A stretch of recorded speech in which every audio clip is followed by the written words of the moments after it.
Tamim Iqbal BCB president হবেন বলে একটা গুঞ্জন আছে, হলে কেমন হবে? আমি মনে করি ভালো হবে,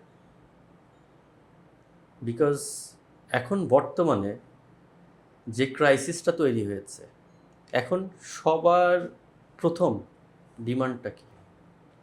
ঢাকা লিগ। ইন্টারন্যাশনাল ক্রিকেট কিন্তু চলছে, ওই জায়গায় কোনো বাধা নেই। ফার্স্ট কাজটা কি? যে ঢাকা লিগটা ঠিকঠাক মতন চালানো। আমার মনে হয় এই যে সমস্যাটা তৈরি হয়েছে, এখন এমন কারো এখানে আসা উচিত যে এই সমস্যাটার সমাধান করতে পারবে। হয়তোবা অনেকের অনেক ধরনের নলেজ থাকতে পারে, অনেক কিছু থাকতে পারে, কিন্তু আমার কথা হচ্ছে এই বর্তমানে যে ক্রাইসিসটা, এই ক্রাইসিস আগে দূর করতে হবে।